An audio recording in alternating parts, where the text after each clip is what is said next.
Okay, welcome to week number 1 of SPAN2102. We're going to go over this video and cover again the topics that we just discussed in this first week. So I'm going to share with you guys the book that you can access from the iLearn website. Okay, so here we are. Okay. So in page 214, you have to see some phrases used to sell something or to make a purchase from the side of a vendedor or a client, un cliente, the salesperson or the client. And you have here like the bottom, the like flashcards, which says review vocabulary. When you go over there, you will require Flash Player, and it will open into an active, like a flashcards. And you can switch from 1 up to 24 cards. And here you can press and listen to the phrase. ¿Qué desearía ver? ¿Qué desearía ver? The one that will ask that question will be the salesperson, okay? What would you like to see? If we go up to quisiera probarse, Quisiera probarse, quisiera llevar, quisiera ver.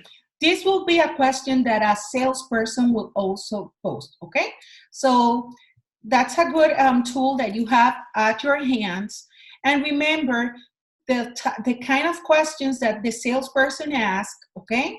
And the ones that the client asks, okay?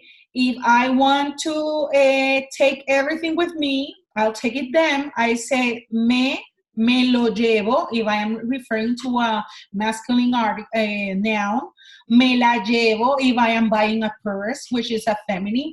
Me los llevo, if I am referring to the cars. Okay, if I am buying a car, me los llevo. And if me las llevo will be like for the socks, which is las medias for us. But if you are switching to another Spanish countries, there will be like it will be masculine noun, los calcetines. Okay, so keep that in mind. Here you have an extra practice. So if you are in la tienda, what would you say when you go to the store? Okay, if you want to ask if they sell sports clothing, you will say, hágame el favor de mostrarme ropa deportiva. Hágame el favor de mostrarme ropa deportiva. And if I go after, quiere saber el precio, we will say, ¿cuánto cuesta? Okay? Here we have like the questions that are very useful. How, when, okay? How much? And let's go to page 215, and here we cover the expressing action in progress, the progressive tenses, which is called also the gerundio, for an action that hasn't end in the present. So we have, in English, the present progressive tense is composed of to be, a form of that verb, plus the present participle of the verb. Okay, for example, if I visit here, let's see the video and the explanation that it comes with it. Present, progressive. In Spanish, the present progressive tense is used to talk about things that are being done at this moment. It is more specific than the present indicative tense in that it emphasizes that an action is occurring right now. Let's look at some examples of the present progressive. Estoy hablando. I am speaking. Pedro está lavando los platos. Pedro is washing the dishes. Estamos comiendo. We are eating. You will notice that in all of these examples, the verb estar is used with the present participle of another verb. How do we form the present participle? Okay. In English, we simply add... And we will go over that in a second. So you have another tool right there, very helpful to discuss this part. So summarizing, you will have the verb estar and the present participle of the verb that you're asking, and then you will decide to add the different ending. For a verb that ends with AR, ando. For verbs that the stem, it ends with R. After the stem, like esperar, esperando. You add yendo to the stem of ER, like comer, comiendo, asistir, asistiendo. And for verbs that end after the stem with ir, like pedir, you have to switch that E to an I, pidiendo, okay? Durmiendo, okay? So you can also add reflexive pronouns like me, te, se, that I already discussed in class. So the me, remember that it's for me, the te is for you, and se is for the third person, meaning the singular or either the plural. So here in the example, we have se están probando ropa nueva, because trying on, probando, it's a reflexive pronoun. So there, the reflexive, it's a reflexive verb, I mean. So the reflexive pronoun comes into the situation, and se están probando, or also you can add it to the end of the gerundio that probando says right there, okay? And they están probando, probándose ropa nueva. So the reflexive pronouns can precede, they may precede the conjugated verb or be attached to the end of the present participle, okay? An action was in progress. That brings us to next page, 216, to talk about the present participle and the imperfect. To describe or express an action that was in progress at a particular moment in the past, the imperfect of estar and the present participle is used. So if I am saying estar buscando, I have to conjugate estábamos because it's the imperfect for the verb estar, and buscar is buscando because buscar is a verb that is in its infinitive way forms the gerundio, the present progressive, with ando. The same happens with andar, continuar, ir, seguir, y venir, okay? These kind of verbs, you can also use them in the present participle to form progressive tenses, okay? Anda probándose and mirando, okay?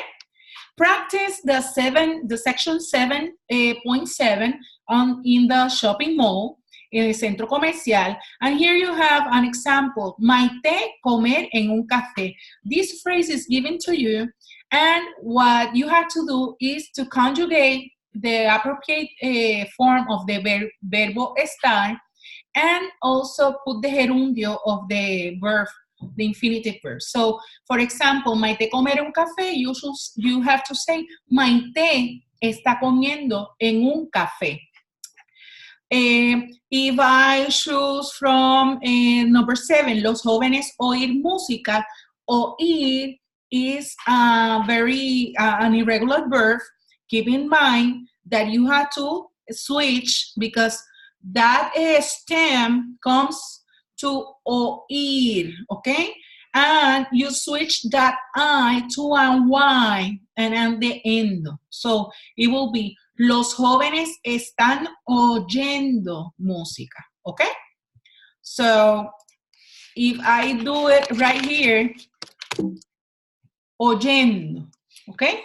Let me stop that. All right. So that is what we have discussed so far in that section. Let's cover together page 217 when we were able with some of the groups to talk about the superlative forms of adjectives, okay? So we want to compare objects when we are talking about different objects in the shopping mall. And if we have to compare, we have to use the most or the least plus the adjective and the ending est. So we have the definitive article, the noun, plus either más or menos, plus the adjective and the. And we established that the the comparing, okay?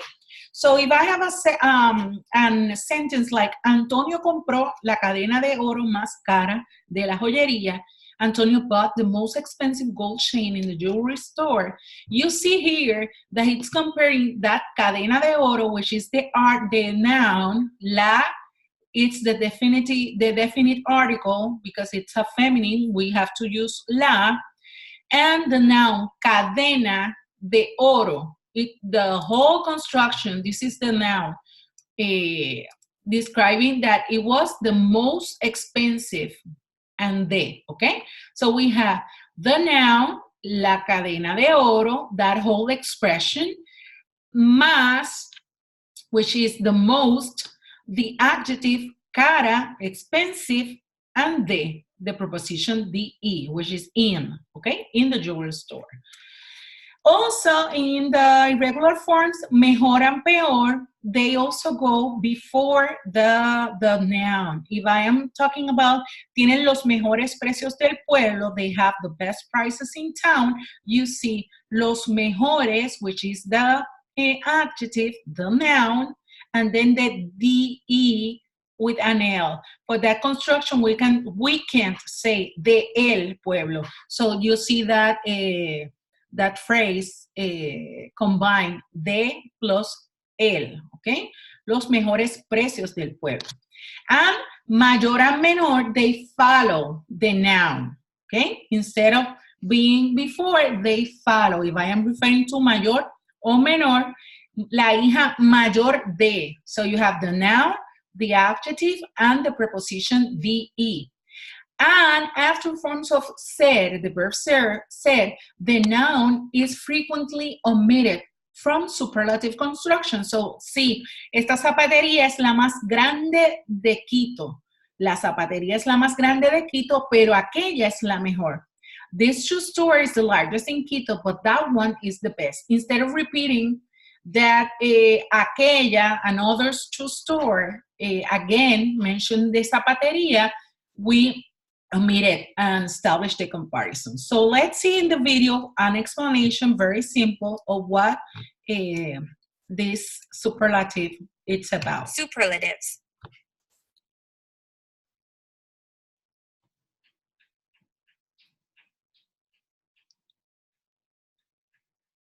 Superlatives express the highest or lowest degree of a particular quality in a comparison. Superlatives. Here are some examples. Bob es el más alto de los tres chicos. Bob is the tallest of the three boys. Susan es la más inteligente de la clase. Susan is the smartest in the class. Let me cover it again. To form superlatives using adverbs, use the following formula. Lo plus más or menos plus adverb plus posible. And again, other form. Malo, mala. Here you bad, have, peor, the worst. okay, the irregular forms for bueno. Bueno, mejor is the superlative, and malo, the peor is the superlative. So you have to keep that in mind. Small, menor, and so on, okay? So what else do we have to cover here? I recommend you to practice section 710 because you have the I-Learn activities which are due for you guys September 9, which is Monday before 11 p.m. Keep that in mind, and there are a couple of exercises that you have to complete in the meantime. Okay, they are already available. So if I have vestido elegante and I am going shopping, explain the salesperson what would you like to buy. So vestido elegante, quisiera el vestido más elegante de la tienda.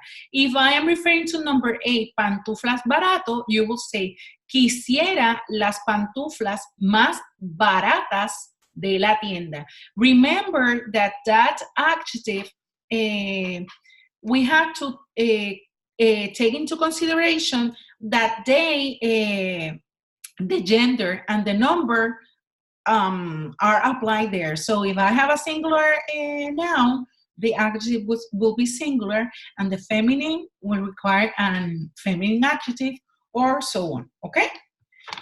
So page 218, it brings up to the use of definite article, sorry, okay? Let me see if this comes, okay. The definite article. In Spanish, we have for the masculine gender, we have el in the singular and los will be in the plural. And for the feminine article, in the singular, we have la and las for the plural. And we have also a lo, which is a neutral, the neutral, okay? So if I am talking about the definite article, is used to indicate a specific noun. The forms of the definite article precede the nouns they modify and agree with them in gender and number. So if I have precio, which is a masculine noun, I have to use el precio. Instead of los zapatos, which is a plural in masculine, I have to use los. El is also used with feminine nouns that begin with a, stress, or a, okay? If I have el agua, agua, it's a feminine. We can't say la agua, but we say el agua. But in the plural form, we go back to the feminine and say las aguas because it's no cacophonic. It doesn't sound bad as la agua, repeating that a sound. But here, las aguas, it's stopped, interrupted by an S, okay? It is used before abstract nouns and before nouns used in general sense. Here, la paz mundial, so, and los zapatos de tacón. Other examples. With the names of languages, except when they follow de or en, or forms of hablar. The article is often omitted after aprender, enseñar, escribir, estudiar, leer, and saber. So if I am referring to a language such as the Chinese or the Mandarin, I can use the definite article. Chinese will be, you see it here? And keep in mind that in Spanish, we don't capitalize the languages. They have small letters. El chino, chino will be a masculine noun. But for example, if I am referring to estudiar, it is included in my sentence, I will omit the definite article. So I say, Susana es bilingüe, habla inglés. Here it's omitted too because hablar is in this list. Habla, I won't say habla en inglés, no, you will omit the definite article, habla inglés y español y estudia japonés, okay?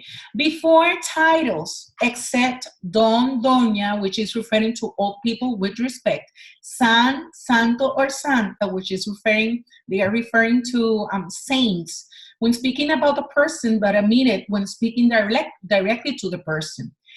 If I have Miguel, este es nuestro vecino, el doctor Casona. I don't have to omit there the definite article. But when I refer directly to the person, mucho gusto, Dr. Casona, I don't have to use the definite article, okay? Next, if I am referring to a clothing or parts of the body that are preceded by a reflexive verb where the action bounces over itself. Al entrar en casa, se quitó. This is a reflexive verb. Watch out for the se, which is the reflexive pronoun. La chaqueta, we have to use the definite article la because la chaqueta is a feminine noun. Also, we use definite articles referring to days of the week. If I am referring to el viernes, I have to add the definite article.